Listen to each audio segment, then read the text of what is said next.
炸得好！妈的，给我狠狠的炸！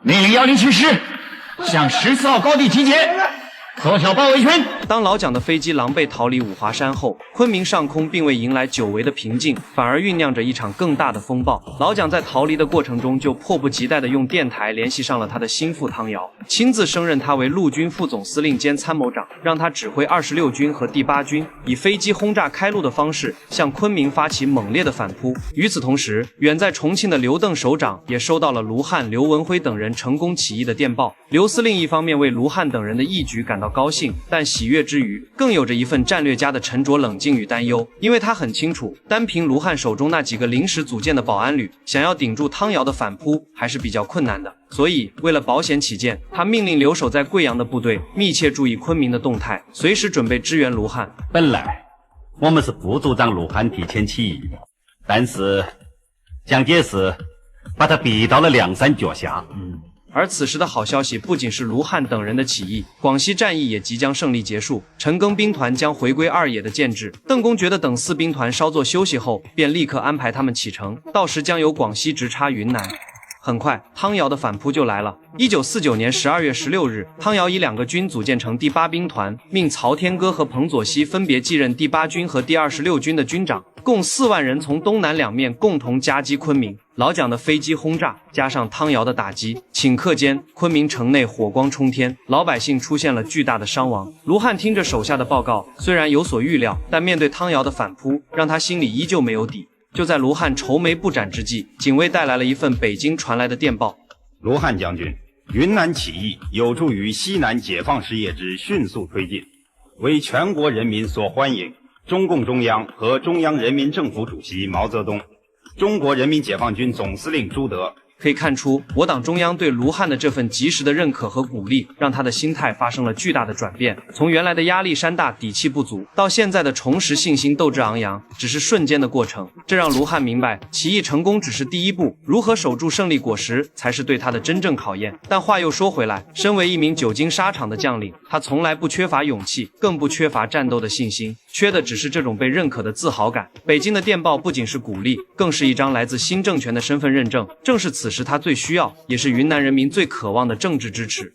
马上向下传达，鼓励居民抗击敌人，保卫昆明。是。然而，除了外部的军事压力让卢汉感到棘手之外，内部一个人的处置问题更让他感到为难。这个人就是被他一同扣押的张群。张群跟卢汉私交甚好，两人的历史渊源非常深，可以说没有张群就没有他卢汉。张群就是卢汉在国民党高层的政治靠山和救命恩人。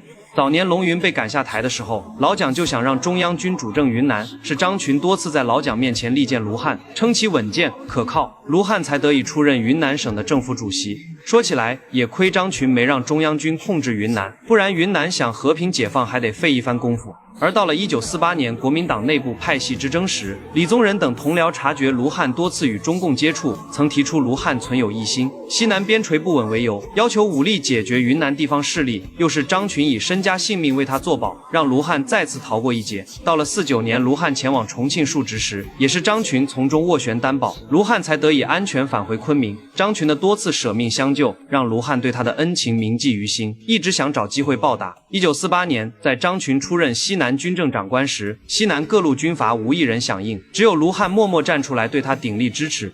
你我之间素来感情不薄，尤其是去年我主持西南军政事务的时候，云贵川3省各路诸侯，只有你为我点了一个冷灶嘛。从这也能看出，两人的交情已经超越了上下级的关系。现在卢汉奔向人民，他也想拉这位好友一把。他让杨文清去劝说张群与他一同举事，但却遭到了张群的拒绝。他对我们的行动表示同情。他说，蒋先生过去的所作所为，连他都不满意。但是，他一生都是国民党员，和蒋先生的私人关系，我们也是知道的。他不能和我们一致行动，你是不是见他一面，有些话当面谈谈？我考虑了很久，还是不见为好。卢汉此时的做法可谓是一个极其高明的决定，不见张群既避免了尴尬，又坚定了自己的政治立场。一旦见面，张群可能会痛心疾首地质问卢汉为何要走到这一步，甚至可能会破口大骂。卢汉当着恩人的面能说什么？不管说什么都将承认自己的忘恩负义。此时起义已经是开弓没有回头箭，如果两人见面，张群几句话勾动起卢汉的负罪感，动摇了他的决心，后果将不堪设想。经过短暂的沉思后，卢汉做出了最后的决定。你告诉他，请他马上走。可杨青田转达地下党的意见，要请示中央啊。要是请示了，他就走不成了。共产党不放他走，我才放他走。张群对云南有好处，不说是感恩报德吧，但也不能翻脸无情啊。无论是做官还是做人，都要讲个名声。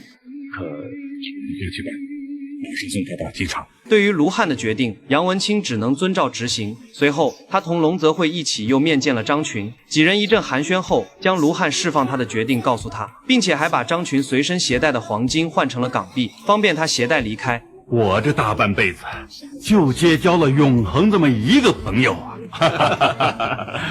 你们放我走，我很感激。今后我也不干什么市场，到海外做个寓工算了。